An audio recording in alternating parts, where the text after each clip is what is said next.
Hey, Dubai, darling, good evening, good morning, good afternoon, depending on your location. The Bob and went out from right at about this time. I don't know, can I police Arale, Arale, Kekunume, and we finish a gankoma. I move for the island, I just in a mother. Keke, I move for the I just had a solution in our time.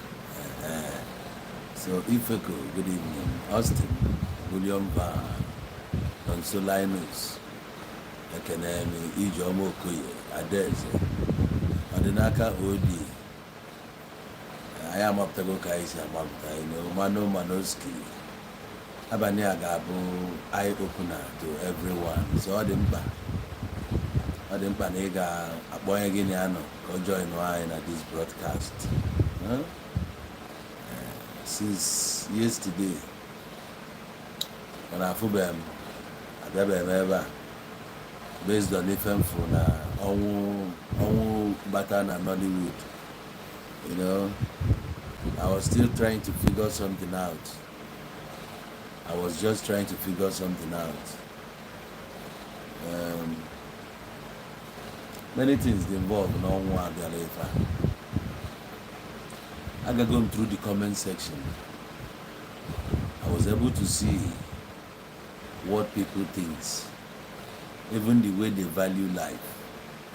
Why we are so quick to draw conclusion or even lay blames on people unnecessarily, and etc. Anyway, so tonight I'm just gonna be fair enough that I won't be hitting on people anyway, but I would like you to see this problem as a general problem. You not being in Nigeria, still you are not exonerated from what we have to discuss tonight. Most of the problems we are having down here, behind our course here, we generate them. We are even fueling them. And most of us now abroad are not even trying as, and where there any effort to find even to alleviate the standard of living at home. So we're going to be touching on all these points tonight. What I know about Onwu, this guy. You have to pardon me tonight because I'll be using some touch of English tonight because it borders on so many people.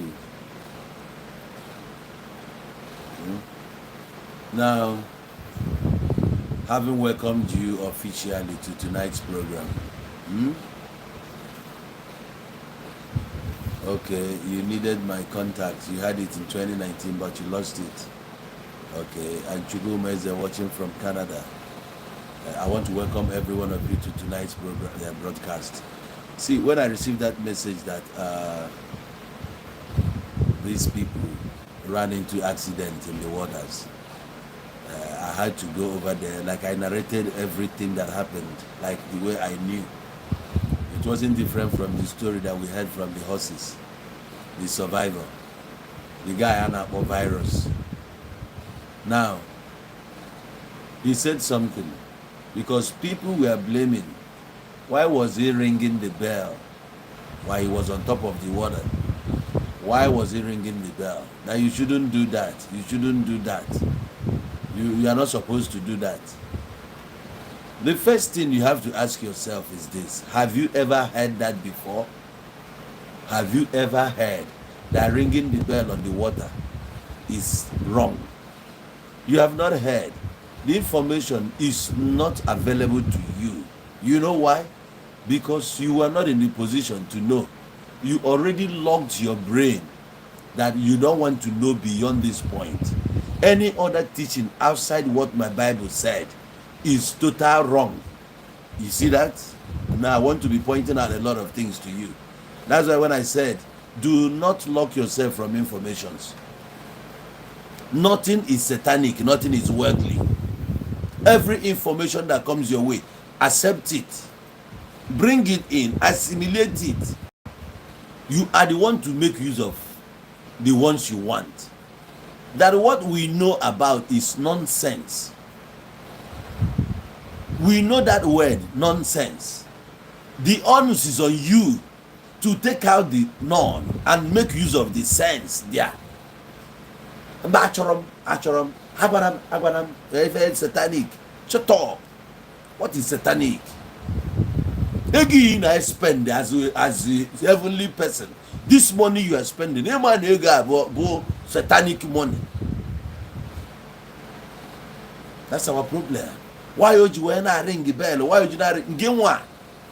Manada ring the bell. Or Bobo na policy case it down. Call in there. Igan no Genya. You no go listen. Or believe in your man. You no go listen. The day I went to Oko, I was telling this story. Was it not yesterday or day before last? I went to Oko from Obaru.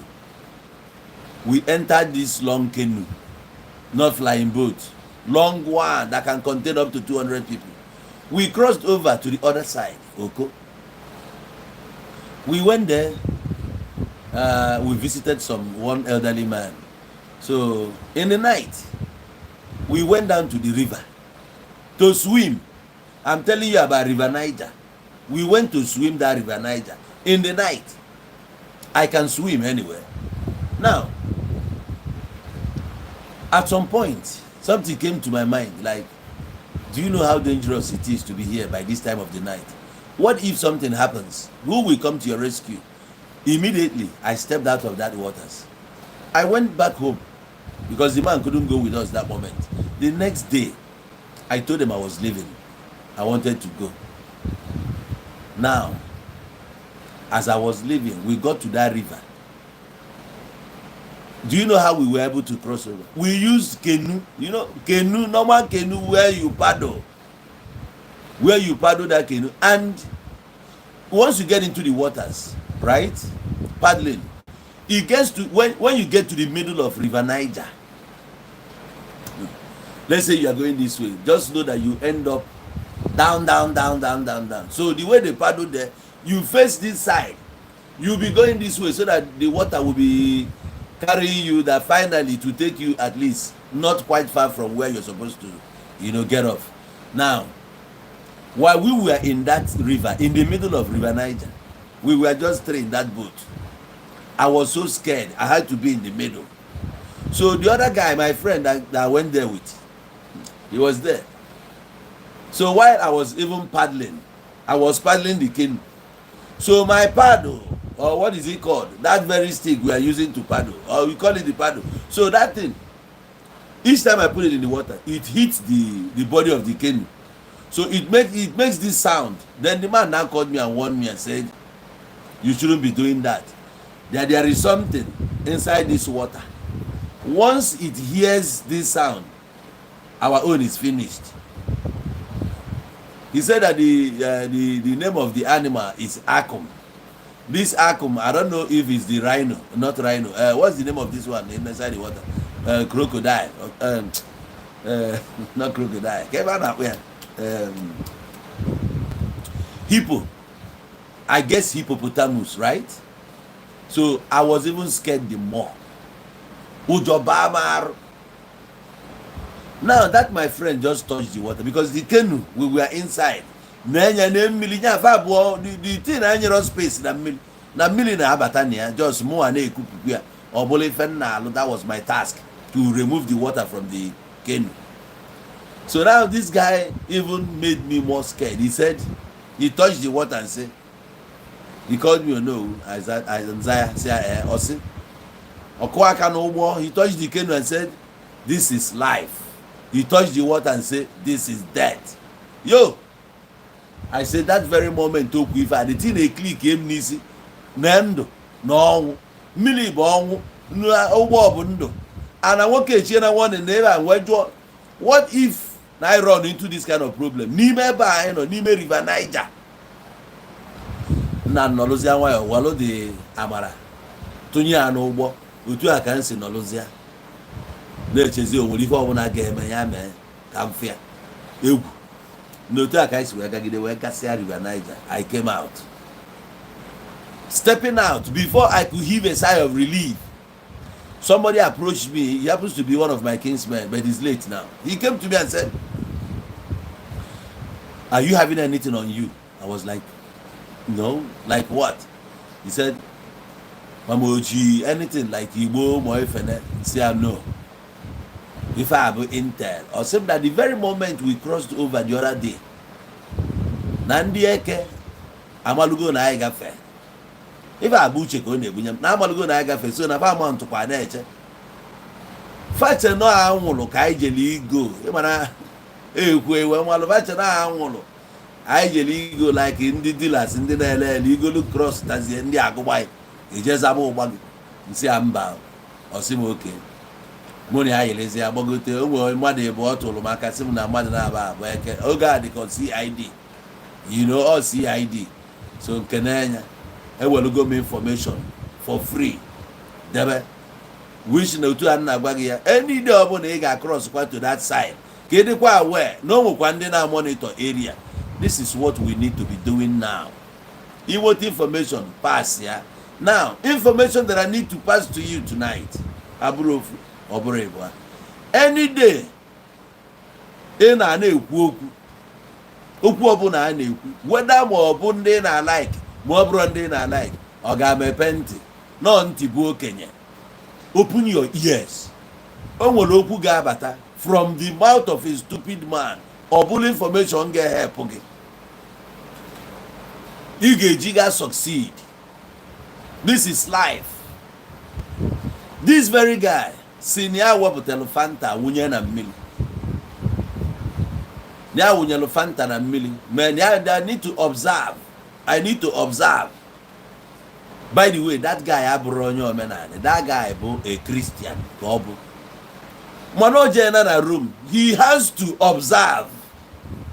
Ọkwa Rome ịbata, observe ọ. Mee ife ikwesị ime. Nye Siza nke Siza. Nye onye ọbụla ugwu ulie. Nye onye ọbụla ugwu ulie. Ọ ma ndị fụm na m okpu ewu je na mmiri. Mụ na-akọ m ọnụ kwuo all sorts of nonsense dị gị mma. Because na makpuru ewu gaba n'ụlọ ụka. If I had taken that goat to the church, ị ka esi m nwa Chineke. Mana akpụ nyaje na mmiri abụrụ gị nwa Chineke. Abụ m onye ọjọọ. Egwu onye na-agba ka ọ maara anya. I was happy that yesterday when I made a reference with some of those luxurious drivers na-agba night then. Some guys in ebe agbalụ night nọkwa ebe a ga-agwakwa gị what they experienced those days anyị na-agba night in the 90s. Some drivers nwere nke ya pụta ọwelu live chicken tụnye ya n'ime mmiri ọ gafelu. You go. Ụfọdụ bụ apụta na mmiri magharịa bel kọndọktọ esupe atụnye ife. Ụfọdụ na-achịli ego wunye. A na-achụ aja. Na aja ka ọgwụ. Chụọ aja na aja ka ọgwụ. That ritual that boy perform nwere ike ọ bụrụ na onye save life ya. Ebe ọ kọlụ nọ ya ji wee jide aka dodo onye a. Ị mara mmadụ ada agụtanwu mmadụ na mmiri bịa bụrụ onye na-eri na nke nwa eme egwu mmiri. Gịnị ya must go down. Both of you are going down. Nke ọ sịrị ama egwu even swimming pool.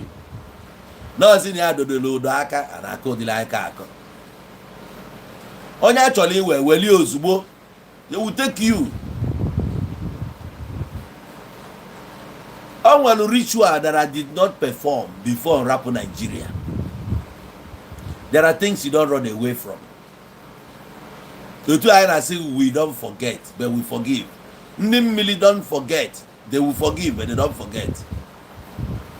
O nwere ife na-eme na mmiri. Agụọ na m mmadụ n'ime mmiri. Onye na-eli na onye mmiri ji nje gụpụta ya. Ebe a bụ ije nala agụ ebe ọkpụ n'ọnụ. I'm just saying it here. I told you I've come a long way. I was swimming, not even knowing na mmadụ nọ ebe a. I didn't know. I know nwere onye nọ na mmiri ama na somebody nọ ebe a. N'ime mmiri. But I was somebody but I enjoyed being inside the water like n'ime isi mama nọ n'elu. Ọ na-atọ m ụtọ iche ịnọ n'ime mmiri than ịnọ n'elu. So ọ bụrụ na na-egwu mmiri, I will just go down. Na ya ka nọs. Wherever isi mma. Ono wa champo ya ara ono champo ya ime pemin. Ndị a ụmụazị a na-eme pemin ime pemin oge a wee nọ n'ime mmiri ụmụ ahụ nwere ka ntutu isi ya na-eme like this na wee che na m afụgo ma be ghọta nwa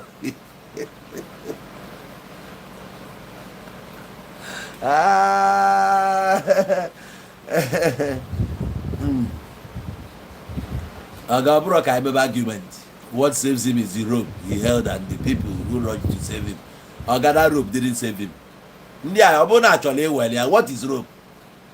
Even ndị na-egwu mmiri well ndị ma egwu mmiri, those divers efukwa dị a bụkwa mmiri na-ewere ha. Ị na-ajụ how manage onye na-agụpụta ndị mmadụ na mmiri ụbọchị nke otu a ka ọ ga-esi na anyị na-asị ọkụ onye ama egwu mmiri. Don't say no rope. What nonsense rope?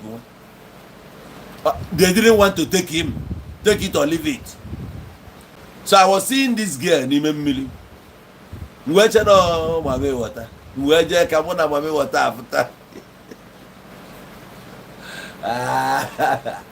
And that very season, something chọrọ ewem na mmiri a. I'm telling you. Afụkwa m ihe n'ime mmiri that season, no matter what. Ọ bụrụ ibe niile ka a na-ekwuzi bet.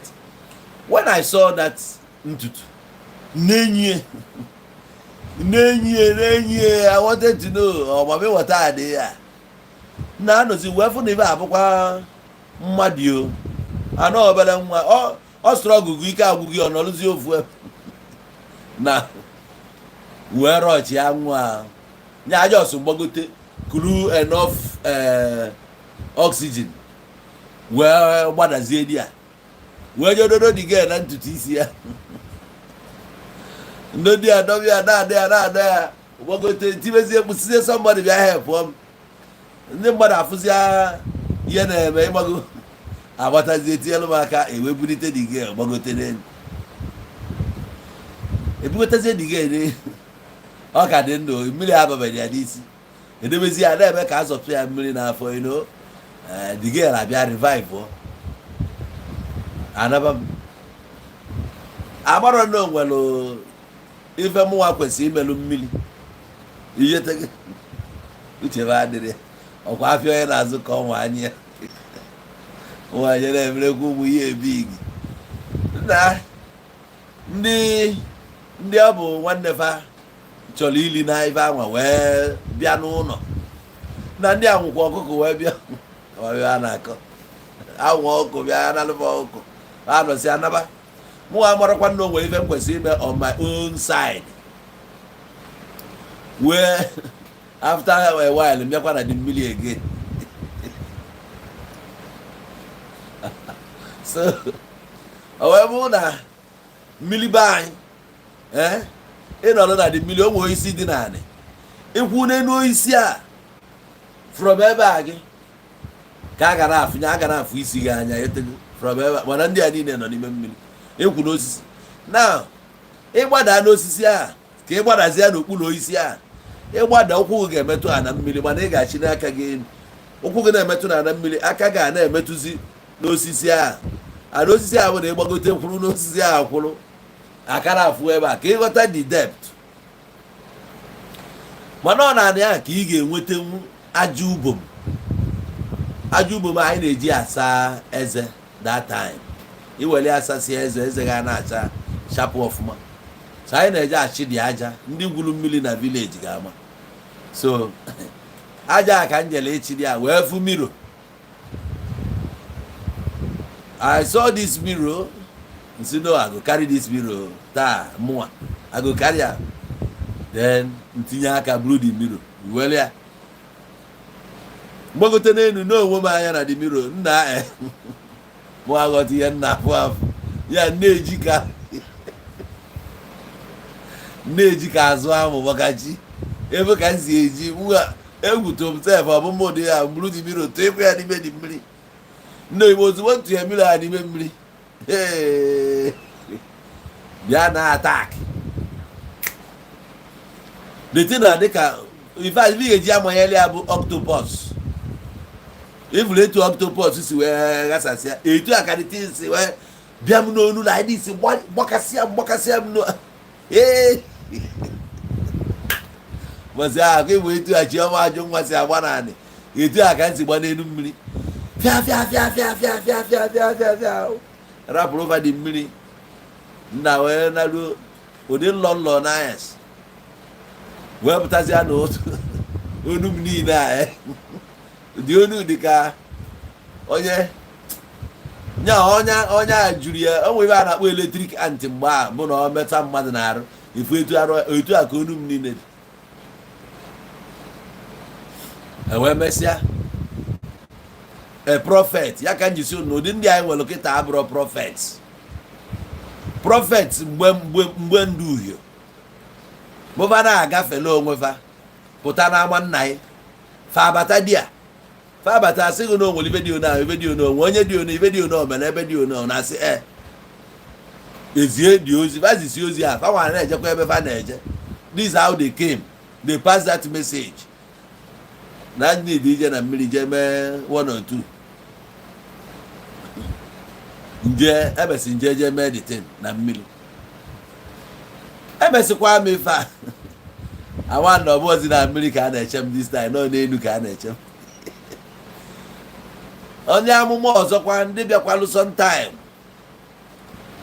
njekwa di ya oge a ka esi eje mgbe ahụ anyị lue ọ bụrụ na compound unu ka fa nọ ndị neighbors ga na-abịazi ọ bụrụ na abịa oge ahụ ị ga-ewere ego tinye n'ọbụ aka gị jiri aka gị ona odide aka gị ozisie gị 1 or 2 things nke afụ m tibe nọ n'elu na ma gbuo anya ọ nwakwara nwa rie enu this season niile okwu ma gwara n'elu nwoke ezicha ozi onye ọzọ zikwa enyi ozi mbọsị aka nke ọtụrụ iri enu ekwe na ma na-arịsị ihetago ụmụ messages a bụ ife na-abụ ọbịa you take care for granted you nwee showdown.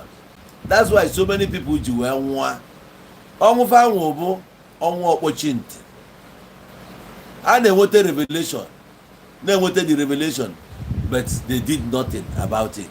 It's not about telling somebody what to do. No, ọ bụ ịgwa mmadụ na ife efu no solution ọ dịkwa ntị adịkwa onye a na-agwa na anụkwa nwere ike na-eche na he that is in you is greater than he that is in the whole world. It's a lie. Ịbụ fraction ofu onye ka ịbụ. You are just one man. Eropụ ka ata ọfịa amarụ na onwere ife ewepụ eropụkwara anaghị ọfịa amụrụ dị na onwere ife ewepụ. He that is in you abụrụ mgbe ọbụla ka ị ya na-akọ that shit. Onye ji ọbara ya wee kwụ ụgwọ ọga a ga-ewepụ nwa obere oge na ka ije ka ọbara abalụ gị ulu side n'ebe a bụ ebe nke ụwa. Ihe anyị na-ekwu okwu ekita bụ junior pope as if not so junior pope ka ihe a metụta ọ nnukwu mmadụ ka e were na ana m agwa unu okwu a today a ka enwekwa more people ga-anwụ na mmiri nso a na watch more people ga-anwụkwa na mmiri.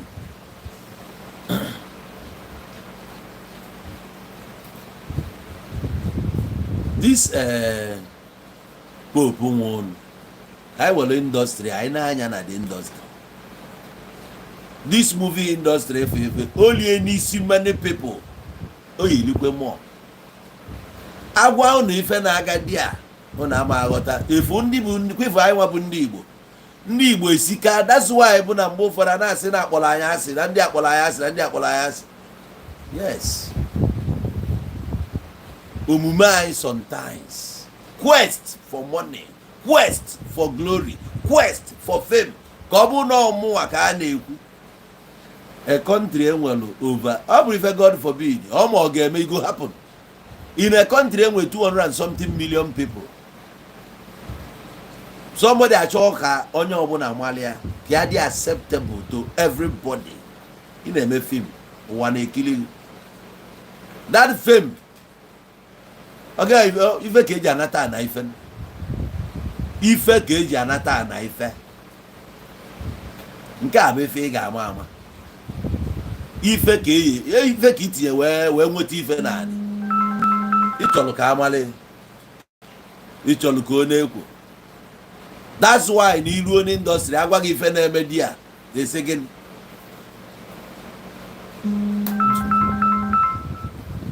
onye na-akpọ m ife akpọzi na o na-edistract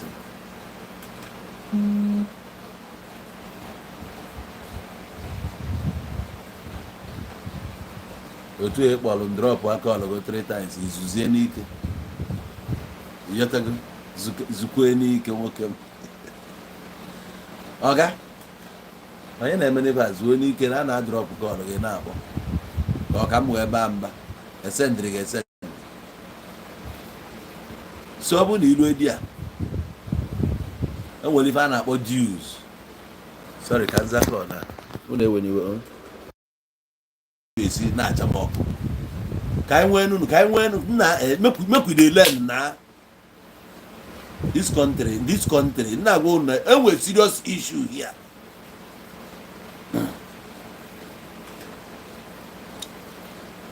Ebe a ije n'industry efu na ọ na-asọ oyi bịa na Nollywood dirty stinking ịda anụ na nwoke na ala nwoke ibe ọ bụ ife ọma ịmụ ihe dị involve na ya bụ ije ịma ife dị involve o nwa danger ọ nọ na ya anụrụ m ife ọ na-ekwu ọ nọ na danger ọ bụ sọde onwe onye na-anụrụ na danger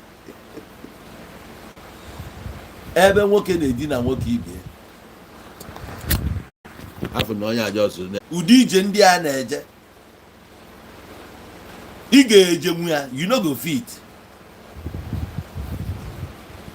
agwa nwata ife eme ebe ọgaranya ọ sị ka ya atọ na ụbịam nwụọ na ya mana ọgaranya na-agụ ya ife imegide breki eturu a na-anụ afa gị ị nọlụ di ya ọ ga ọbụrụ egwu apụ ụtaba n'aka agba ọ bụrụ gị ka onye ọbụla ma mma ọ bụrụ gị ka onye ọbụla asụ English ndị asef ị na-afụ ndị muvi ị na-ene anya ndị muvi ị na-ene anya some not just packaging onwe ihe ọchị even in terms of acting onwe ihe ọchị mana ihe aghọta you no go understand some of them dey very annoying still a na-achọ ya face ya a na-achọ ya ọnọdụ ugo adịrị egbe mma ekwetara m n'okwu ahụ ebe anwa ka ọ dị onye ọbụla na ebe a na-afọ ibie ka ọ bụ rival this guy a na-akpọ ka avia this guy survive bụ virus nke ọcha ị na-anya ị ga-afụ na that guy pụtara na arise n'ike n'ike ama na aghọta ọ bịalụ na arise n'ike nke ụbọchị ọ pụtakwara mana ama face ya ama pụọ gị jos pụta ọ na-agwa gị na-enye ya poison ugbo n'one a na-etu ọgwụ agha ya pịọ etu a ka ọ dị ihe a na-enye na poison ndị a ife a na-eke na poison ndị a n'indọstrị na-ene anya ife a na-eke na poison ụnọmalụ na ebe ihe pụta agafelu na mọchụarị na ngị na mọchụarị ị ma na ụfọdụ bụ ebe a kaba na-eje weta 1 or 2 things eji arụrụ fọlụ you no go know now you no go know ụfọdụ ama ekwe ka iyi uzuo bathroom ya nye ịmalarụ na bie kama ọlọji gị na hotel maka na ije na bathroom ya ị nwere ike 1 or 2 substances dị dị a o ji awụ arụ ude ọ na-ete perfume ọgba ị nwere ike iyuzu onye imebiela ya ihe mmiri asata na-arụ ozu mana o nwere ife ọ na-alụ ị mana ndị anụnwa na-enwechie you no go know attraction ya ghọta o nwere ebe nri na Asaba elisie m nni a mesịa jụọ onwe m ajụjụ nni a na-agala ọnụ ona nni a na-ekwu ona ọkwa ife nli kịta ọgo nwe ebe ị ga-eji ili nni ị ga-akwụ na line anọ gị asa afele iji wee ya eri nya bụ nni efu big man paakiri moto eso kwuo na line big man eso were efere n'aka ọga nni a ifu nni ga jidie ọ bụ na eri ya erite ndụ aṅụrụ ndụ jidie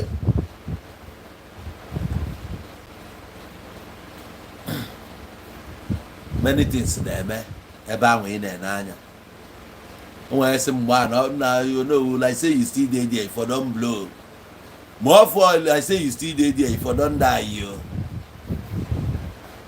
I dey tell you you no go see that even skit ndị efu na-eme skit ọ ga-arapụkwa efu agba n'ụzọ okpo followers ọ na-enwe 1 million views ọ na-enwe nke a na-enwe nke a ọ ga-nwebe ọ bụrụ na 50 ka nwe is enough ka mma na-eji bie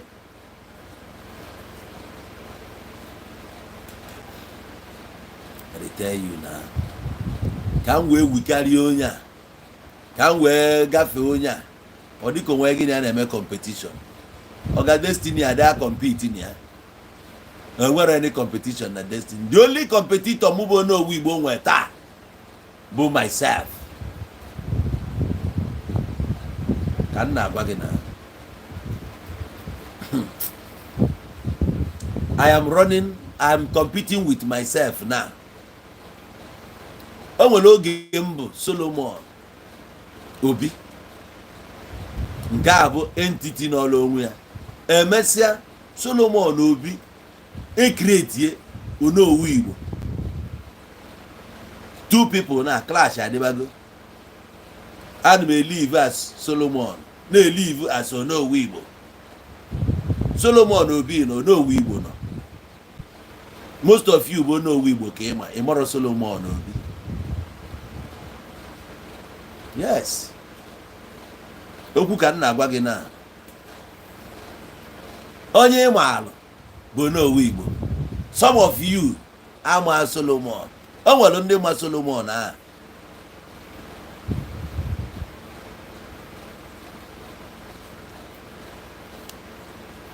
onye nna anụ bụ my wife ama Onowu Igbo onye ọma bụ Solomon mana emesi ịghọta onye ị na-afụ bụ Onowu Igbo ka ị na-afụ kịta ọ bụrụ Solomon ka ị na-afụ Solomon bụ a private person a very quiet person yes na this guy bụkwa ezigbo idiot ọ ka na-akpọkwa nna phone why are you calling me now? You know information, use all the information. You need to disturb my life. The worst one is a call. Yeah, yeah, quick. Marapo, I made this program.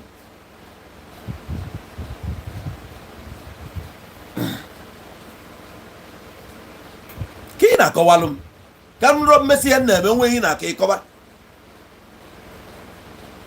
Onye na-esusu ya nọkwa na program a na-watch this program mbani na nna baba isi ị na-agwa m na onwere onye nọọsụ na eje kpọlite pope ada abụzie na ya kpọlite pope what's my business there ana m agwa gị okwu pope ebe a kịta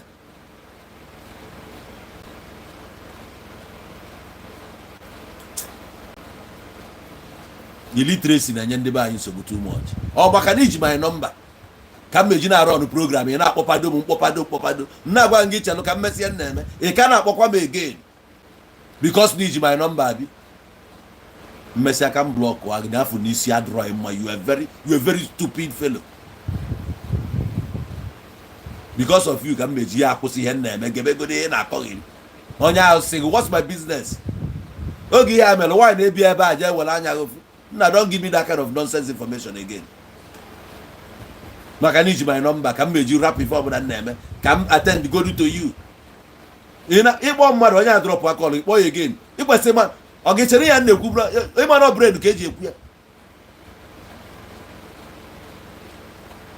ịbụ ezigbote anụmanụ maka chi ịbụ ezigbo anụmanụ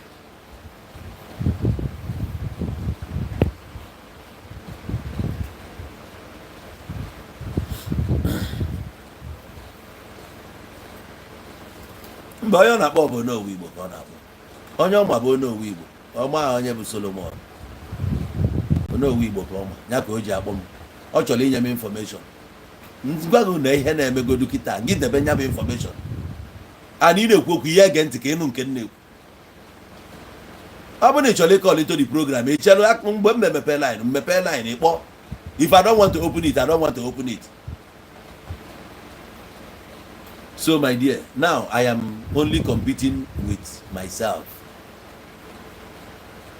Ọ bụ na ndị naanị ka m zuo ike nlote that na Onowu Igbo n'idere ịrụ ọrụ. I need to rise up as Onowu Igbo jee lụọ dị ọrụ nlụsịkwa dị ọrụ nnachiga back to Solomon. Ọ dịkwa na ndụ onye ọbụla ọ dị na ndụ onye ọbụla one by one. Oge ị na-art film life a na-afụ n'indọstrị dị iche na nke ọzọ. So ebe ị kwesịrị ime bụ ị na-abroach up ka ị wee nwee ike bụrụ a better person here. Ịbụrụ nke a ịbụrụ nke a maka na nke na-ebu nke family nke na-ebu nke iji arụ ọrụ. You are only competing with yourself, not with anybody. Nke a na you have to go out of your way. You compete here with yourself. You compete here with somebody nwere double life. Ka ebe chọọ ka ị nweta onwe gị ị ga-enwe accident. And for the fact n'ime menwe alone, then you needed all these powers. Power bụ na ije walụcha echi ọtọ ọnụ against you. Ije wekọtacha powers niile a ma nga manage nwunye ọfụma. Ọ ka ọrụ manage nwayọ jee kọtụrụ akwa ka ahụ ha. Industry ahụ erie na prominent. Ndị ebele na-emelụ bụ ndị ka ya abanye. Ndị ọrụ na-afụ bụ ndị na-art ya art. Ụnụ ama na-enwe crew. Director chọrọ ka ya bụrụ the highest. Ụnụ ga-ama oge na-abụ eweta film asị nke a Tichidi Chikere. After Tichidi na-ewu everywhere. Otu a afịa dị. Another director chọrọ ka ọ bụ onye nwa ka a na-ekwu. Onye nke a chọrọ ka ọ bụ onye nwa ka a na-ekwu. Maka ebute ya na-anụ bụ ebud. Ibe a bụ exalted position na onye abụ a director. Elukwe dị a fanwe bidokwa na compete among themselves. Etu a ka esi nwee producer. Onye art ya ọ bụrụ producer obido produce be. And for you to convince somebody ka onye ga-ego ka produce only a film ọ ga need kwe one or two. Mmadụ ya just gụpụta millions nye ka ị merie ya film. Ọnọdụ ka ije hire gboro iho ka ọ bịa manage elu your club ịma how many millions dị involved. Etu a ka ọ dị mmadụ iwepụta ego na ya chọọ ime film ọ bụ ngị nwa ka ọ ga-enye ya. Kedu ife iji wee convince te nwa onye a o wee release elugu millions. Trust wago that na ndị nnukwu isiokpo actors a ga-adị loyal to you. Ma ọrụ ije ọ bụ na Jim Ike na ya Iniedo na ya Mike Ezuru onye na ya Chioma Chukwuka na ya Pete Dochie na ya Wilfred Chinyere na ya Patience Ọzọkwọ na ya Efro caliber of ndị na ya a trust ọ gị nwa na ndị a ga-anọ under you. Actors niile a ga-anọ under you. Crew niile anọ under you. Even the boss who went the film bịa ọ dị loyal to you. Ife niile a call for concern. Kedu ka onye a si menwuo ya? Ị na-ene onye ahụ anya. Onye anụnwa. Even production managers. Ọ ịbata di ya ịghọta ihe a na-agwa na that industry ebuka. The industry ebuka. So ọ bụ na ịnụ na-enye mmadụ poison ebe a ka ịghọta na ọ bụ unusual thing. Ọ bụ ọta ka o bido. They've been doing it and we continue to. Instead of one competing among himself or not competing with other people. I'm telling you, some of those big actors in Enanya, ụdị mistake ha na-eme na set. Ụdị mistake ha na-eme na set. Nke nwa bụ onye na-ada art film. Ọ ya dị ka gị si ọ ya pụọ ka ije art ya na ị ga-emenwu ya. a na-eti court court, anyị emegide court court court, a na-enye ya anya iche na onwere ihe ọchị. Gịnị bụ ya ebubo onye a bụ ihe a? Ụfọdụ ụba aka abalị ya arụrụ ya arụ, ọ gafee ị na-atụ ya egwu, ihe agwanidi okwu anyhow. Igbo bụ eji arụ. ebe ahụ ị na-ene anya, forget. Ọ bụrụ na ị bụ onye Kristian n'ebe a, achọrọ ka m gwa gị something. Before ị bụrụ a Christian, ị bụrụgo onye Igbo. O nwere something ị nidiri ide eme as onye Igbo na-enwere anything to do with your faith. Ọ na-ịghọta Christianity ọfụma ka iji buru ya n'isi etu isi buru ya. A na-achọ ka emepee gị anya, ikwechiri na ịchọ ka emepee gị anya. One day ị ga-eme mistake bụ n'ime onye ga-ezigbo nsogbu.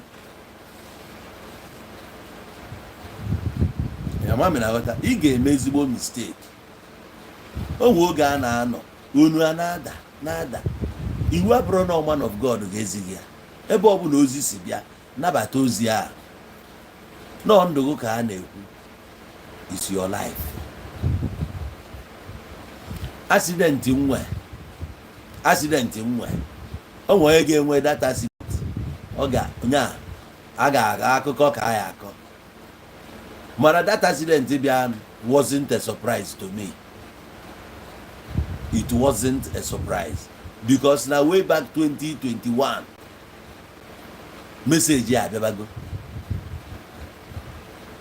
A na-egosi ya different people. Egosighị ya nwunye m, gosi ya my friends, my family, ndị some people sef bụ na ha matara m ebe a akpọọ m na-agwa m ihe ha na-afụ. Oge ncheli sef na ya nwere ike ime bụ oge nna anachiga South Africa. Mana within me, ife na-ekwu bụ na ọma mmerọ na ọma mmekwa.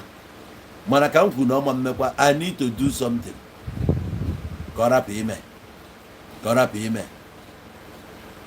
And I was even on top of that matter when that thing happened.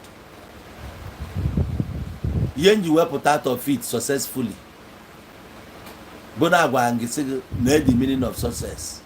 Na meaning of success bụ opportunity meeting preparation. It is successful. That thing, man, the only scratch in when in here ever, but my blood never dropped on the floor. But I'm at Sarad.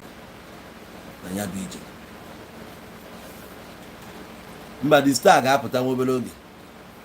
In a few days' time, the star happened. You want to go? Abu Nozina and Amelia, I ignore. I'm actually now he that is in me is greater. I will make a Congo the eye for long. I am a Kuteziokunta. What you need to know. So many of our brothers, family, we're breadwinners, rap with their family, war like that. And here poison or woofwe. Able believe in a he that is in him. Ichefuzie as a man able. He now represent nations.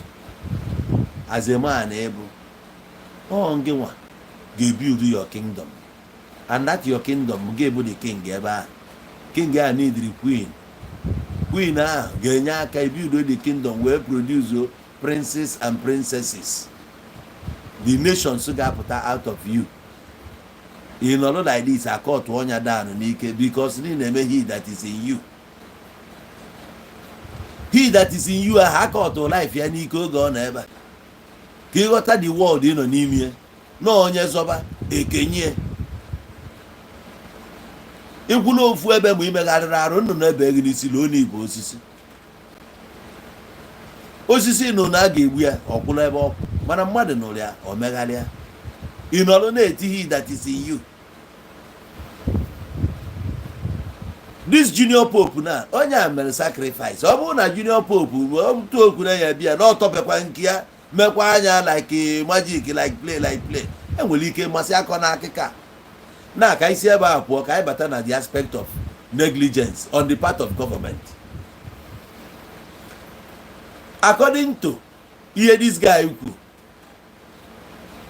oge ebubutere arụ ndị a ịmana ya nwa na-threaten to arrest him, achọ ka eme ya arrest. O nwere ife a na-eme akpọrọ m polisi na my program yesterday ma nwanne ka egwu na eziokwu o, ifu police in Nigeria, ọ nọ back and lose go many souls because of police. What exactly mean? Na abroad agba mmadụ egbe na abroad osi abụrụ na onye ohi ka agbara egbe a ga-ebu onye ori ajụ n'ọgwụ elu edi agụpụta ya dị mgbọ tritie nya, mana oge ahụ ọ ga-anọ na handcuff. Ndụgụ matara weda mụ igwe criminal ma ebo ezigbo mmadụ egbagbuo na mmadụ 10 still oge anyị gbagburu mmadụ 10 eme agụ ka iburu criminal suspect ka ịbụ mgbe a ga-akụ ọgwụ ibe a kpụrụ gị jee di ya onye nwere uto idecide bụ lọya maji ma ọ bụ chief judge ka ọ na-elesi na onye adịghị a si kpọrọ ya jegodu saikia ejesia saikia evaluate si na chighata azụ ebe a onye alụzi wee na-akọwalụ maji na egwume nji wee gbaa ndị egbe.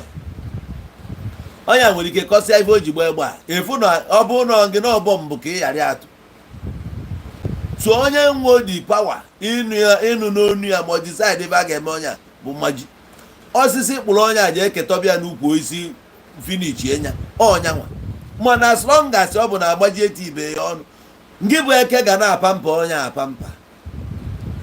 Mgbe ahụ jidere ya ịmadụ iru naanị aka na-aba aghọ ya ebe abụ iwe donitie aemekashon na onwezie ofu mkpụrụ mgbọ o ji n'ahụ ma wee gbaa ya agba mmadụ anwụli eti ya n'ụgbọala ndị uwe ojii edulu onye a eduli ya jebe ụlọ ọgwụ elu n'ụlọ ọgwụ etritie ya ma ọga polisi unu si na nke a dịrọ mma gekwo ntị.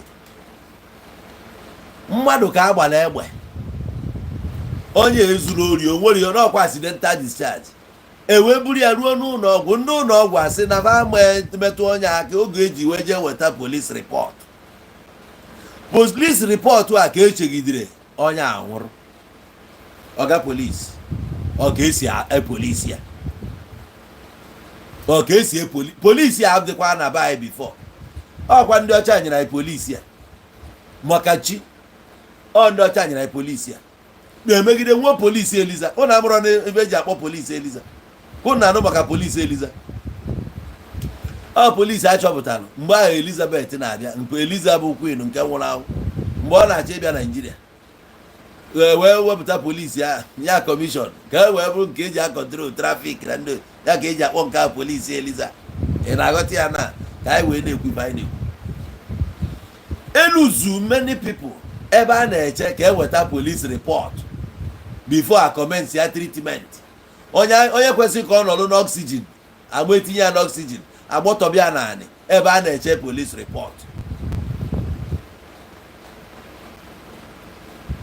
Onye nke anụnwa na-ekwu na polisi si ya na a ga-eburu ya tikwe n'ụgbọ cross naba side marine ka eje detain ya onye furu esevuru life ya kịta esi abanye ọ bụrụ gị bụ polisi ịgbakwa ya bụ trauma asịghị banye mmiri ya ị ka ya ekwe banye mmiri na orie some people gị na ha nọ na-akpa nkata kịta mmiri erie ndị a esi ebe a na-edeta akwụkwọ si ji akpụta ọnya.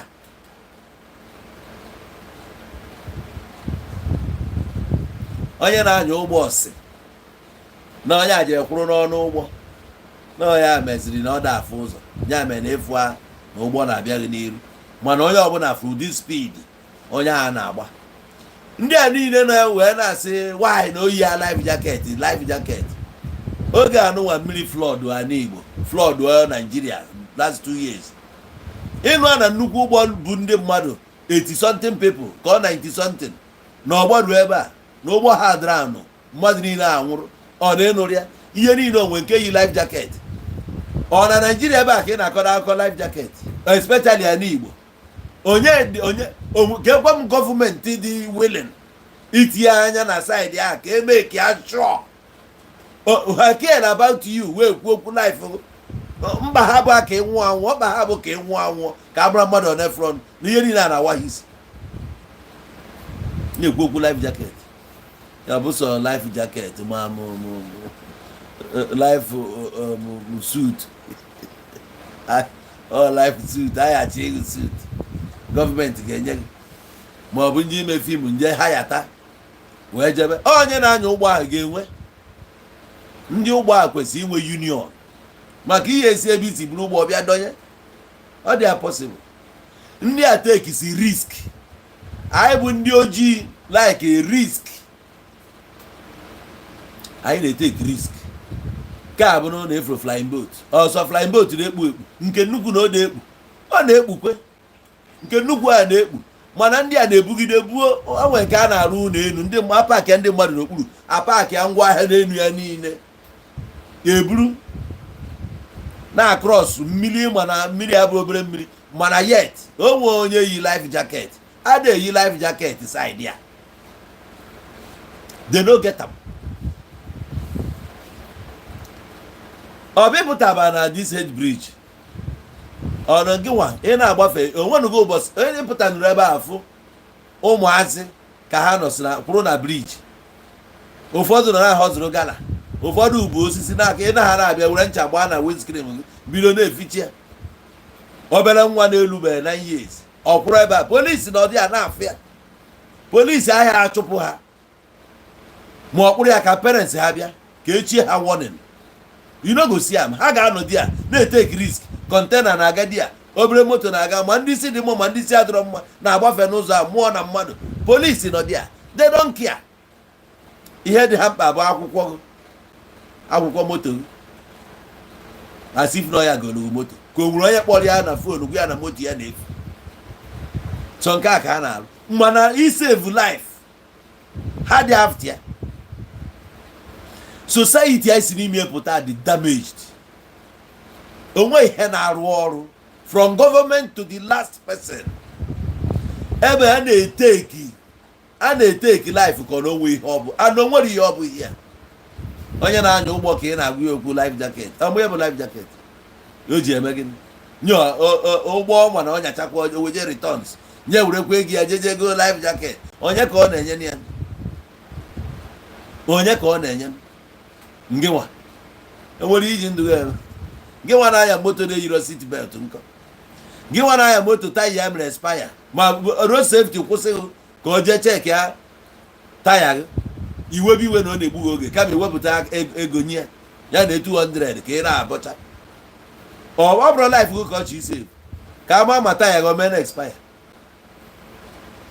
taya ị na-anya taya 2017 onye na-anya 2017 na-anya nke ọfụ ụfọdụ na-anya 2015 elu akụgharịa buru dị nọmba dọọ ya n'ime a gbara road safety anya ejere banye n'okpuru moto ka o jee nyota dị nọmba ọ ya na-alụ ya nobody cares life bụ rubbish ya ọ mere na nkịta onye ọbụla na-eti ya life jacket this that ọ ga maka ijeziri na abroad wee mara na akpọ life jacket mgbe ị nọ Naijiria nkwuo ya mgbe ahụ ya ge m ntị etu a ka ọ dị na-akọ ya ihe niile nọ Naijiria o nwe onye na-ege ihe na-akọ they don't care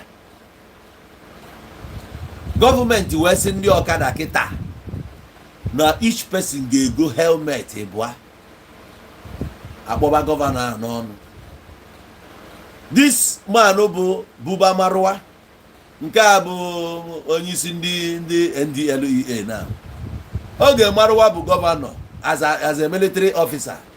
I was in Lagos then. Marwa ke na anụ keke Marwa bụ onye pụtara wee kwuo na onye ọbụla bụ ọkada ga-ego na ndụ ya dị at risk onye be anyị esendrọgụ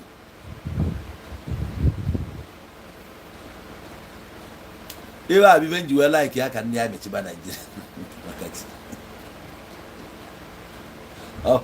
ọ bụla amị na-achị Naijiria some of these things anyị na-ebe akwụ ya ọ ga-adị in place I dey tell you ọ bụla amị na-achị some of you ama anụ mgbe amị na-achị Can never go. Some people know never am Ogamichi in Nigeria. 99 to Kita, how many years? From 1999. Mbamichi 99 2009, 2019, and yeah, 25 years. Which that some people never Kita. It was average, you never Kita. If you know when they did 30 years, 28, 25. So only the 5 years. Okay, I mean, oh, we are 5 years child, don't worry, only the 5 years in 1999, which means only 1995. Oh, we are Basrandami or Chichi Nigeria. I'm in Agoti Akita, only 1995. Don't I mean Achimba? Oh, Bobelemwa. Mohammed, so every 4 years, or Mubanako. Nobody Banakon. So, or Furo, or Chichindian. Oh, I'm in Nigeria. Oh, got discipline, Gadiabana, Moka chicken nago.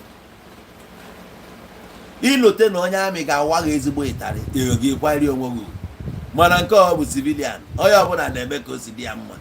Other observe the rules. You can do as you please. Ebata Sabana, as I talk to you. Ebata Saba. Ina Sabanya, your do can see the Mumbi. Negent. Ebata Saba. Ina Sabanya, Iafian and Dibiaba, and you see the famma. 1. Obu onye puto well umbrella. Okoi. Koya ko krikri. Onye nke blue last speaker kwuru na otapia pia. O na-egbu nke ọ na-eme nka. Onye nke akwụrụ one side that's ọnọna na-enwe oche, ọnọna na-enwe oche. Anyị na-agbachapụ ya ndị mgbachapụ this a na-akụ ụdị akịka ndị ala ahịa. Onye ọkọwa bụ onye chiri achị ụmụ onye ọ wepụtara onye a wee pịarisicha Asaba.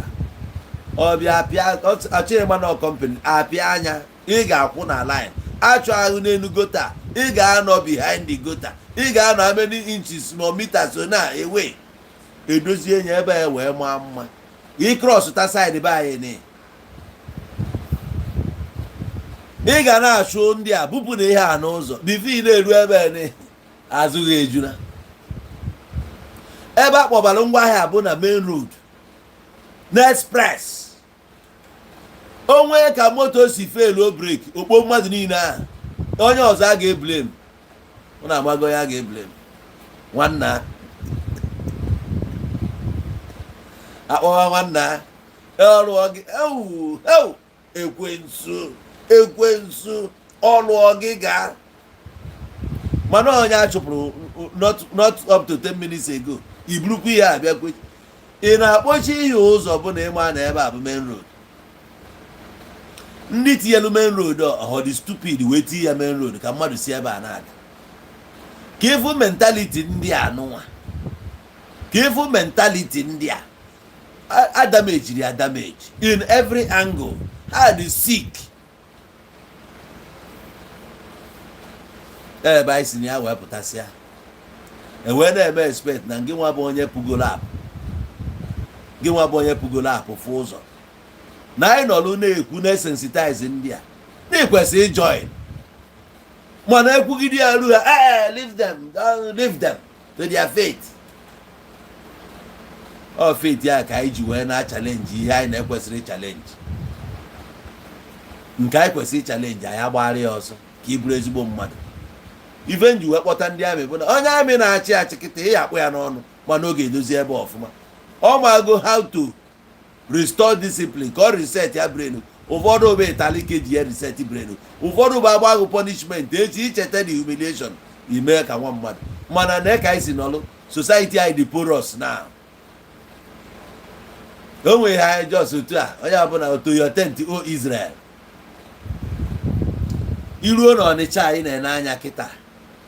Ọ ga-adịkwa very careful with mmiri na-ego n'ụzọ. Bottle water. Most of ihe niile ahụ a na-akụchi bụ n'ime ka nrapụ ịkpa afa. Mana within that place.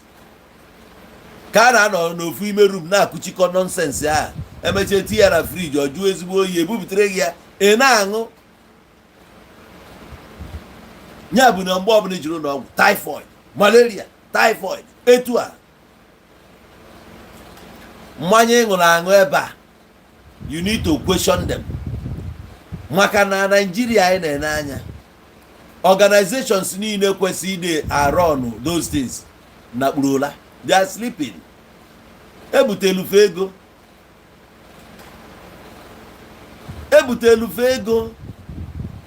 ego a ka dọrọ akụnyere si na ama ewe mee ya eliminate, use elimination method wee wepụ ya. Anyị efu ka o si lụọ ọrụ ya. Cheki ọgwụ a na-agba ọgwụ ọkụ steady. Ọgwụ a gbara ọkụ ọ bụ na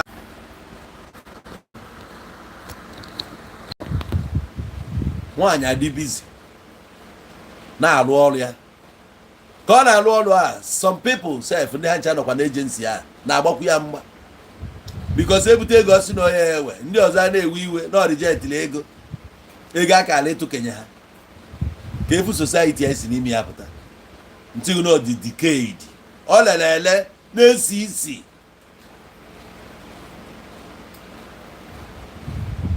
Mmanya adịgboroja karịrị, mmiri anyị ṅụrụ aṅụ adịgboroja dị excess. Ụmụ ife a na-akụchikọta esicha anyị na-ebubatasị anyị na-aṅụ. Ide cheki ụdị chu ga-ekponyecha na ụmụ ife a niile anyị na-aṅụ. Energy drink ị ṅụrụ aṅụ ka apụta sensitize ya gị na ihe ị na-eri. Ebe ha na-agbadebe mbọ bụ eburu last speaker sị na Jizọs ga-esevu nya rie anything na oye sevu.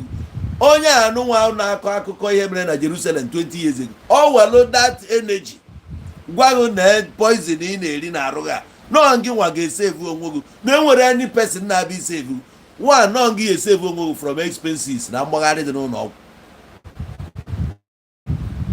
A healthy nation but a wealthy nation. Health is wealth. You want God to save you. You want Jesus to save you. Save you from what exactly? From poverty. Ịma na eyaba arụ kịta ebugharịba gị na ịma achụnwụzi ego the poor. And ka the poor, you can create criminals. Maka na ụmụazị kwesịrị iwepụta time channel all their life ọfụma. You are not there. Far upon you, maybe like this, join no bad gang or criminals. It's your fault.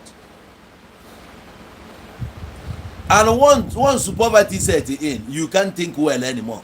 You are no longer there. How do you have business ideas? You may not see any ideas because you're not on a pit. A frog did run. If you like, even nice, we cook us here.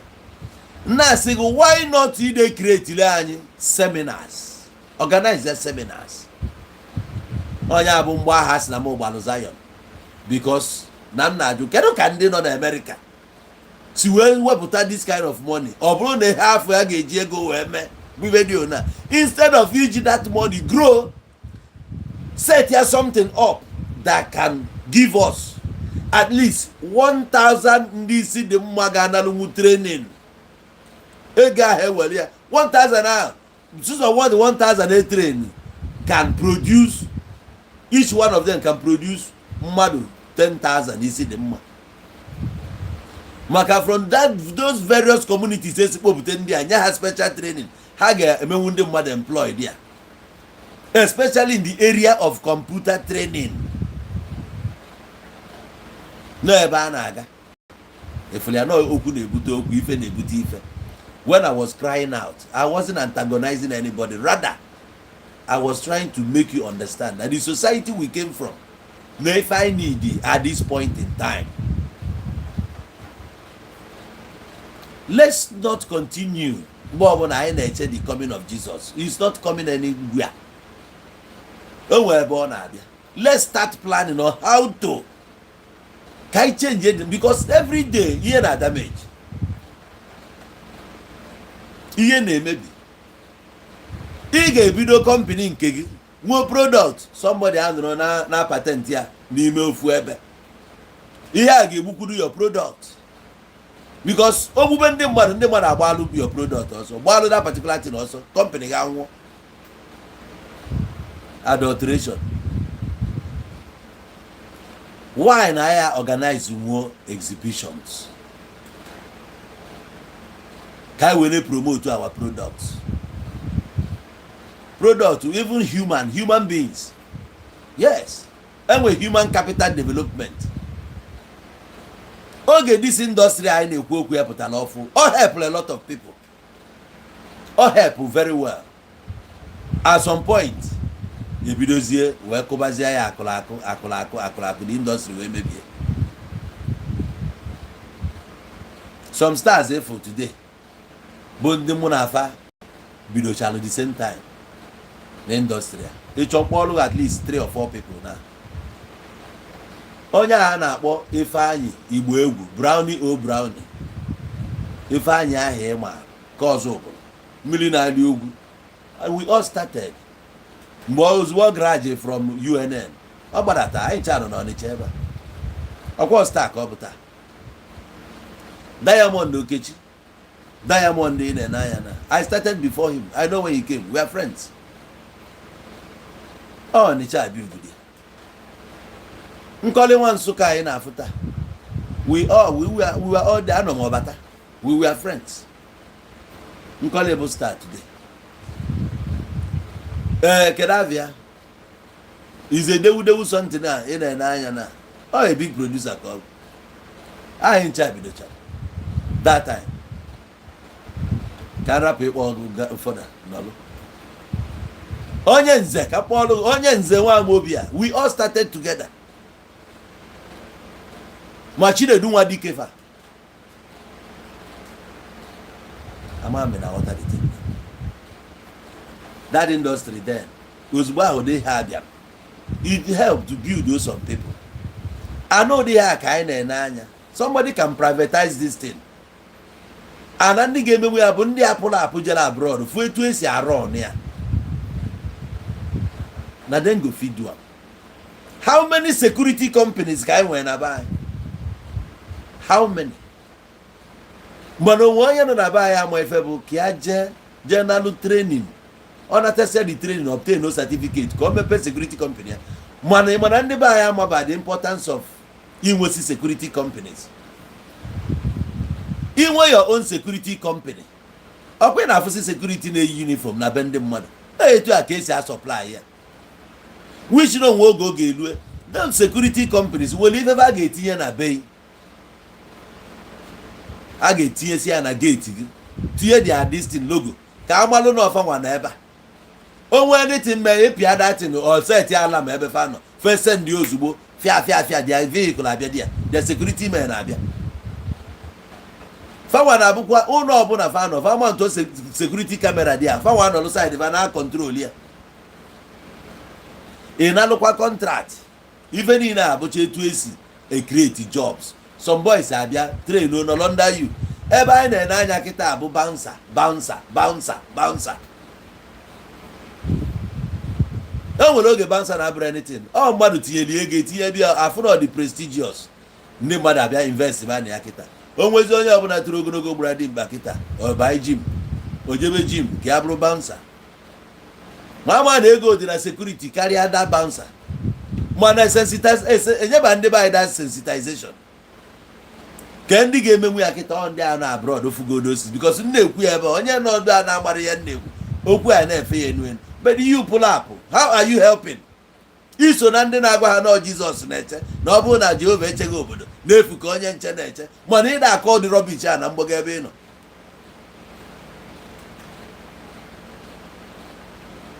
I be na agwa ndị be anyị okwu. It's not like anyị na fight even abụrụ ma anyị na. No, we are not fighting you. We are fighting the system. Na nwanne anyị nwoke bụ Odumeje. Ọkwa ị na-afụ ya ebe ni. Irunugo ka ọ sị na ọ ga-eme miracle a. Na ọ ga-eme onye isi ọfụ ụzọ. Onye ngwara gị ije. A ga-agbatu igwe na-eme nke. Ọ na-ekwu onye ekwu dị okwu a. No, come that day. O change ya to London. Ọ bụzi London. Efere under 2 days. Ọ bụzi London. Ebe ọ bụzi bụ London. Ọ struggle gide ebe ọ na-achọ ya London. Don't be surprised na Odumeje ama na tasi ka nwere ike achọ ọrụ ebe ọ dịrị ebe ajajaji ya. Anyị jiola atụ eri ọnwụ. Ndị a niile na-emebu skit na-enye awa anyị isi ebe efụsị ya na ha nọsi na mgbago ahụ. Ọ ebe a ka ha nọ dizie bizi na-arụ ọrụ o. Ozi ya na-abịa ebe ịkọ akụkọ. I just about 2 days we were London. Okay, we give London now. So no brigo kwa no brigo. One day not run a wunny and we are Jeva and I manage them here. Well, oh, you care about me to check a coin.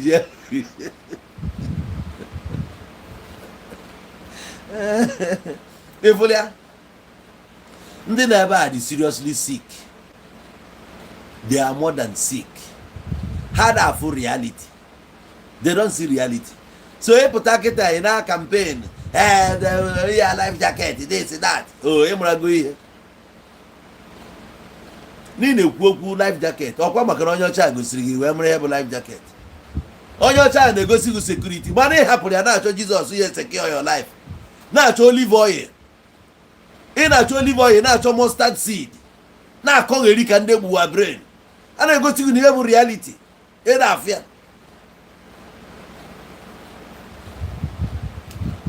Gwakwa na onye a na-ekwu ya na ebe anya abakwa money ahụ. Gwakwa na onye asị ọ ga face government and leave the church. Gwakwa na ebe anya aba money. Yọkwa na biko. Yọkwa na biko. Ebe abụkwa church. Akpọkwa m afa church ga ebe a. Sikwa ebe azụzụ kwuo. O si na chi ka ọ gị mma block kwa gị. I go block you. Ana m ayọkwa gị biko. Jebekwa n'ụlọ ụka unu kịta. Jebekwa ebe a. Akpọkwa m afa church ga akpọkwa man of God. Achọkwara m okwu ebe a. Ihe face government. Onye bụ government. Onye bụ government. Ịma meaning of government. Iso na government ya. Government be nnegu na be nnago gịnị ka imewuru di ya. Ka ọ dị ma na onye bụ na government nke aka ya. Ndị anyị nyere gị n'aka ị na-enekodo anya gịnị ka imewuru ebe ha nọ. Igbo ezigbo mmadụ. Are you doing well?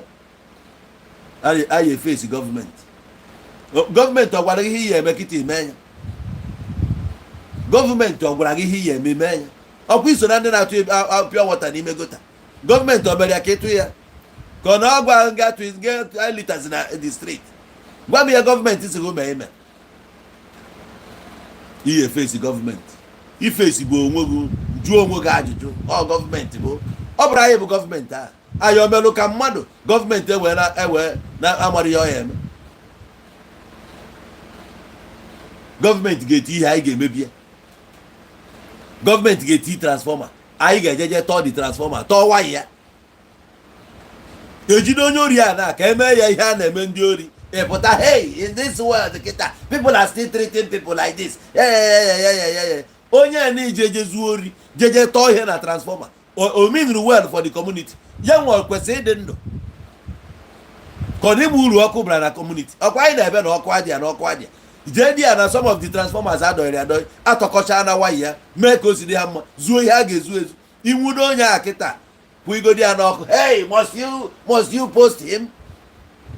Asị ka eme ihe a ka je gbaa anya ọtọ kpụrụ ya gagharịa n'obodo so that na ndị ọzọ na ọ ga-pass message ị ga-adị against it. Epụtasị face gọọmenti nyanwa bụ onye dị mma face chukwu kpọkwa ọnụ gbawakwa agụ dị ya face gọọmenti. Onye bụ gọọmenti ọrụ ebe nna gị isi udo ọdịdị ya ị na-achọ gọọmenti ka ọ na-iso na gọọmenti. Anyị bụ the gọọmenti na we be the gọọmenti. Be nna gị ọ ga-ebu gọọmenti na be nke gị ga-ebu gọọmenti. Ị ya bụ president na your own family.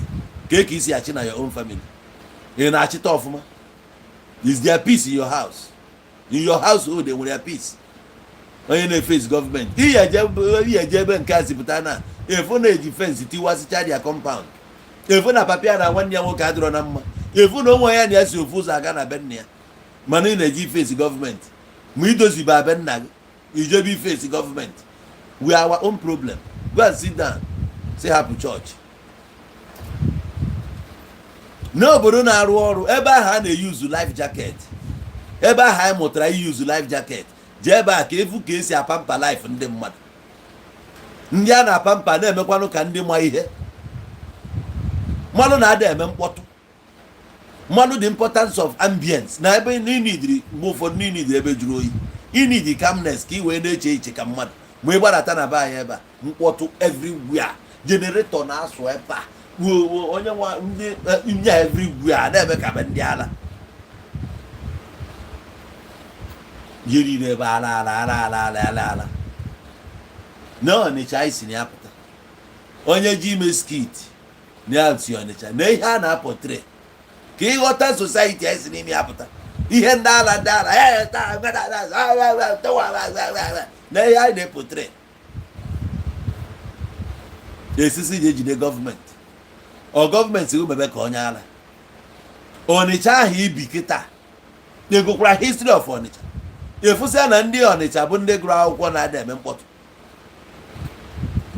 Owel of Ọnịcha bụ Zik asịrị no asịrị na mkpọtụ Ọnịcha ifuru onye Ọnịcha na-agba bọị Ọnịcha na-agba bọị ọrụ oyibo ka ha na-alụ solicitor nke a bụ senior advocate of Nigeria na nke a bụ prọfesọ na nke a bụ minister of information etu a ka ha dịsị nwesie prestigious jobs ha na-eme ihe ndị ala gị nwa were ala bịa hia ha jos necha ahụ hapụ ijezi ikopụ efe gị nke a bụ oche ekpochie ya na ofu one side adị ticha a na-eme ọ na-atọ society anyị si n'ime ya ihe ọbụla eyighị prepare ibubute nke a ka anyị alaiki ike eje wọchị ihe anyị na-eme iweta ezigbo ihe post ihe onye ọbụla akọọ ya ihe a na-achọ ọ bụ nke the worst story ka a chọrọ ịda anụ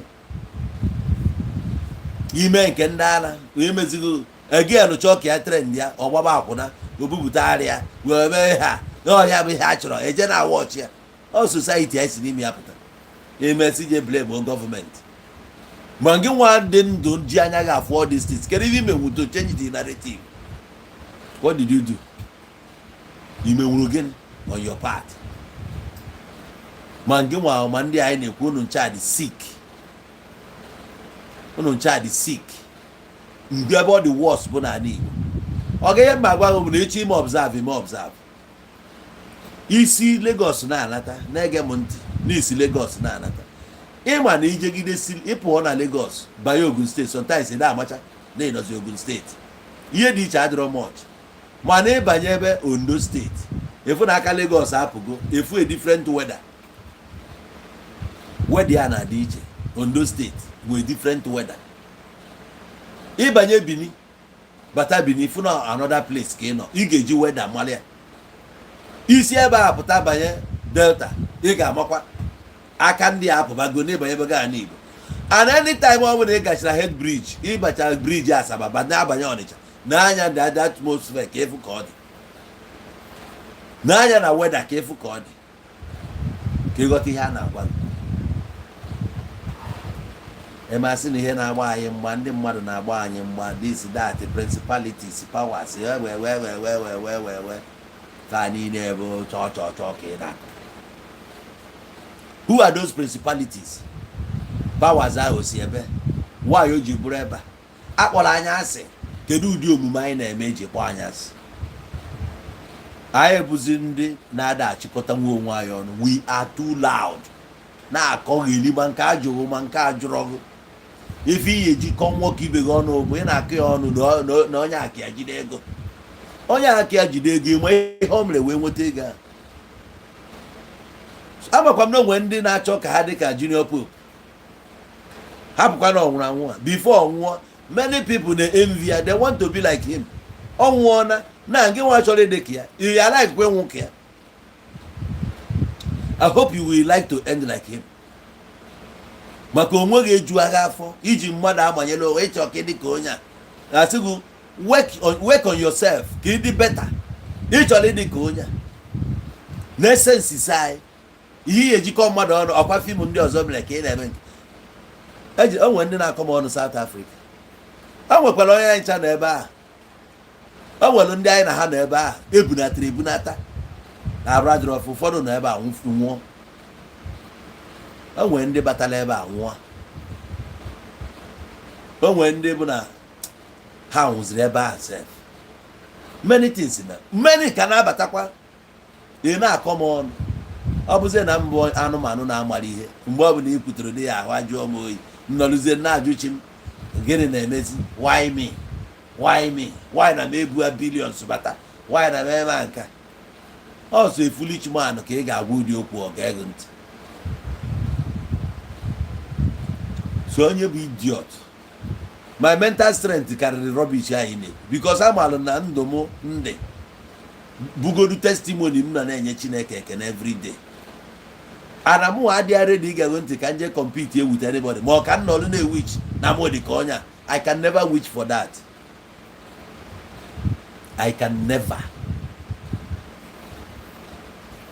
Ana gị nwe ọ bụrụ na ị na-ewichi ka ị dị ka onye a ị ga-anwụkwa ka onye a one day. Faith onye a because ịma faith ya you don't know. Ife chere ya n'iru ka nkụ ị na-afụrọ ọkụ ya ga-echekwa gị n'iru kama ị ga-eche ka ime ụwa gị etu gị na Chigwu si wee kwu ị chọọ ka ị dị ka onye a maka ihe ndị mmadụ ga-ekwu. Who are those people? What they will say? Is it not better if focus na-eme ihe na-eme let them talk? Wee fi na-ekwu onwe bịa dọghị aka n'akwa gwaba gị ya n'iru a na-ekwu ya let them talk. Enwe esi m ọfụna aka ọ na-adị na-akparị m nsị ya eche ịkparị m na chanel gị nọrọ na saịdị gị kwuo ihe ọbụla ị chọrọ ikwu about me ka ọrọ bụ iche ọbụla eche ịkọ efu ma m bịa ebe a bịa tụpụrụ gị ọnụ ịma na mbụ onye ala kwuo ihe ọsọrọ mana ọ na-ekwu ya akpara m aka ịkpa m aka ahụ ha na-adobo na ịbịara na my channel ebe a bụ ikwu datin because I didn't come to your channel. Mma nụrụ onwe m ebe a ị na-akọ ihe ị na-akọ I no send you achọrọ m ịma say whatever I chọrọ ịma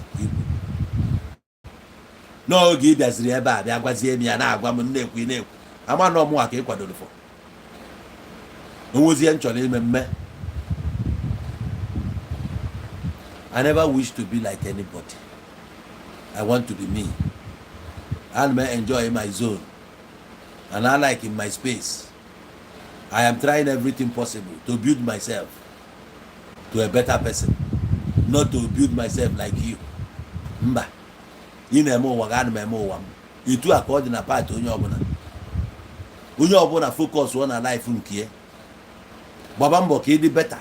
Never wish to be like anyone. Onwe ihe iji dị ka onye eme onye ahụ efuru bukọsi ego taa nwere ike ọ pụta echi ọ daa ahụ mmụọ a na-ebugharị ya. So many people onwe ndị na-aya leukemia na mee ya afịa you no go see am. Ihe afịa onye a na-agabiga you no go see am. Oge na-ekwu ebe negligence bata na part of the government. This guy mgbe bubutere ozu ya I told you I was there. Oge bubutere ozu ya I went there I was waiting. I arrived there ofu ozu anọlugo already. I was there when they brought his body. N'afịa anyị nọgidere ebe ama m how long anyị nọtalụ there. Ọ sị m nwa na-ajụzi one guy a na-akpọ Gentle nsị ya nna ka ekwanụ mini na-adọbala onye ebe a ka anyị bụrụ na onye ajebe ụlọ ọgwụ uwe agwa na a ga-eche ka polisi bịagodo na-asị na polisi ga-esi Anambra wee bịa nsị a oh really anyị ga-anọ ebe a chebe polisi and abụ m somebody na-ewe iwe ọkụ. If I didn't leave that place that moment mma ekwu okwu na nkwo even pope ebe ọ nọ sef iwe nwekwuru ike iwe onye arụ Steve go that time mana ya amakwa na life ka dịkwa gbada esiri etu ahụ ka anyị bụrụ na ọnwa mmadụ anyị wee na-eweta suggestion ahịa si ya nwoke ka anyị mee nke ikwu ejiri ya n'ụkwụ na-abụ hang ya n'elu ụkwụ ya na-abadị n'elu isi ya dị na mana ọ bụ soro that position ka the man na-eme administer ọ dị ka ọ chọrọ na isi ya ga-agbagote too small or something. Mana ihe na-ewezi m that moment bụ na a ga-eche ka polisi bịa mmadụ adina na-anwụ anwụ ị na-asị m na ya eche ọ bụkwa polisi Asaba nọ nke ni why not ịgbaje kpọọ ndị nke Asaba ka ha bịa take statement see picture eburu onye apụọ ya bịba m kwuru oge ọ bụgodu na onye agbara egbe na-ekwesịrị ije treat godi ya azụtagodo ndụ ka e wee kwubezie ka e burugodo onye achụ ụlọ ọgwụ a ga-ebu onye aja at least ama na o nwere ihe a na-eji a revive mmadụ ebe a na-ebe agbatọba mmadụ n'obi gbaa anya obunye obi onye ahụ elu oge aka agbagide onye agba ya 50 times onye a nwere ike okubu ume na-eti ya oxygen. O nwere ndị na-ekwu CPR. Many people here ama ihe bụ CPR. On who will teach them? Unu si America na ndị a wepụta ezigbo ego sponsor that program na be anyị a abịa lecture ọha ncha bụ datin na-ekwu. Unu aya eme ebe unu ga-ebuje ego bụ n'ụlọ ụka. Unu na-achọ ozi ọma, unu na-achọ ka e promote word of God. Ma unu na-achọ ka e promote life ndị mmadụ here.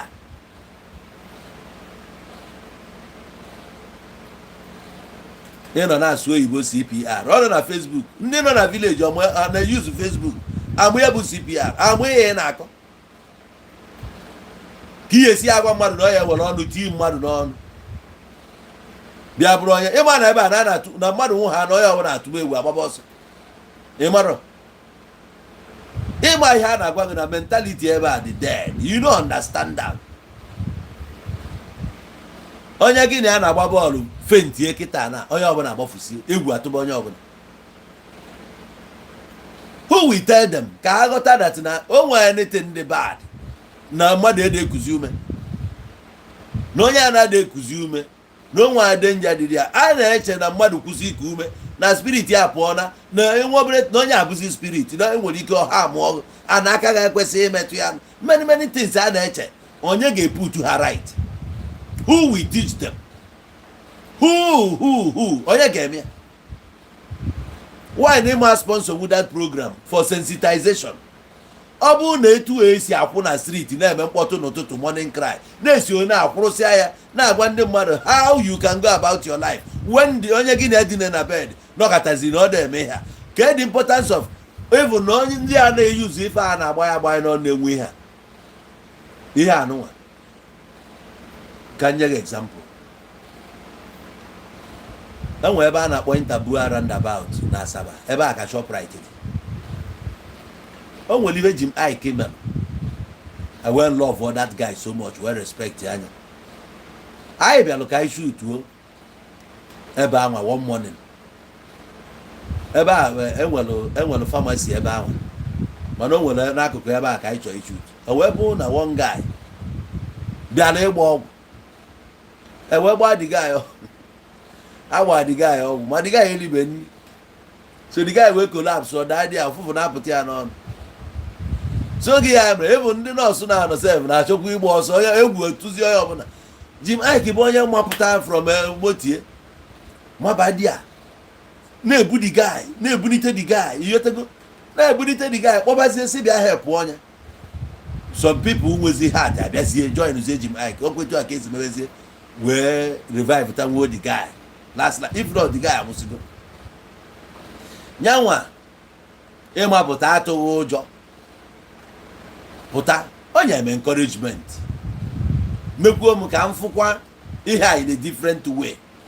Maka na mgbe anyị na-eto asị onye nwụọsị hapụ ya na ntị mee nke ihe abịa fajucha anyị na brain anyị werezie ya too negativity. Nyanwa ihe ahụ mere that day passed me great lesson which I learned that day that I don't fear death anymore. Mfugodo onye dị na kịta na dem ya mma na onwe ya nso. That's why I was close to Junior Pope mgbe ebuputere arịa. So CPR abụgodu na onwere onye mekwere anụ oge a something might happen. Ọ bụgodu na eme CPR erochi onye ajụ ụlọ ọgwụ ka eti oxygen use that thing a na-agba mmadụ n'obi. I witness kwuru ya na pitch ebe a na-agba bọọlụ. Onye ọcha ada na converse a black player agbaje gbawa ya ọnụ na-eme that thing na-etreat ya were na-eme ya that CPR before the medical team ji wee rush ya. That guy made that thing ọ na-alụ glory a na-honor that person worldwide. Okay, if I na where defibrillators. Okay, that player ihe o ji mee that thing bụ na ọmaalịa he was taught maka Julia o si na akuzili ya na school so na onwe ya maka ndị ọcha na-eme interview ka ihe ka agha obi iji wee jee resuscitate onye o si na ya amụ ya na ya amụ na ya agụrụ ya ọ dịka ọ gụtara ya na school or something you have to practice it ya ka eji wee save the life of that person. So who will tell our people? Who will teach them? Ọ bụrụ na ihe this information dey available to anybody. So o nwere ike ife amen ma eme na o nwere ike the very moment ebupụtere ya na mmiri ife aka akala eme ya from the other side he might survive it. Ya ka anyị si na-enwekwu more victims in the days ahead because that life saver anyị amụrụ how to save each other. We are only depending on Jesus because what he cannot perform does not exist. Oh yeah, be here for what Jesus cannot do does not exist. Jesus on the liberator. Jesus, I be very CPR. Oh yeah, I be very our life and death na inaka. We are here to save. We can eliminate. That's why we are all Jesuses. We can save. We are saviors.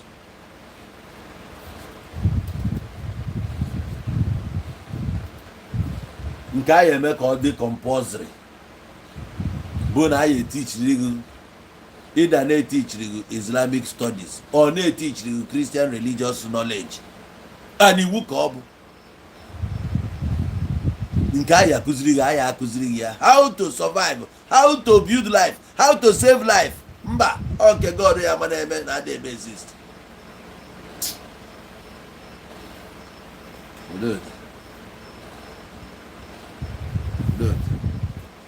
ụmụnne m achọghịzi m ikwu mmụọ maka iwe ewebego m na I don't want to go further. Chaa m ka m were iwe kwuo efe m alaikiri ikwu. Ọ bụrụ na anyị chọrọ isi ebe a n'Igbo is in our hands to change our story, to sensitize them. It must cost us money. Onwe ihe ọbụla bụ na good for nothing. Ọ iri anyị time. We need to think that way. Everything must not be in the hands of government. Everything I brought for it. Onwe kwudo ebe edebecha ụmụ town hall ebe nwere ike ide eme all these things. Central one, you know go see ya. Aka na adọ ndọrọ na village. Onde ke ndị a ga-eji anafa wee mịa. A na-adọ ebe a ka egburu onye a kpala onye a nsi gbube n'onwe unu mekuna kill each other. Ka ọ maala unu mma ebe a ka m nwetara n'isi njedebe n'abalị a. Anyị ga-alahụ ezigbo ụla ụtụtụ onye afọ taa anaghị afụ ya echi ka ọ dịrị na anyị ncha niile na mma. Thank you very much.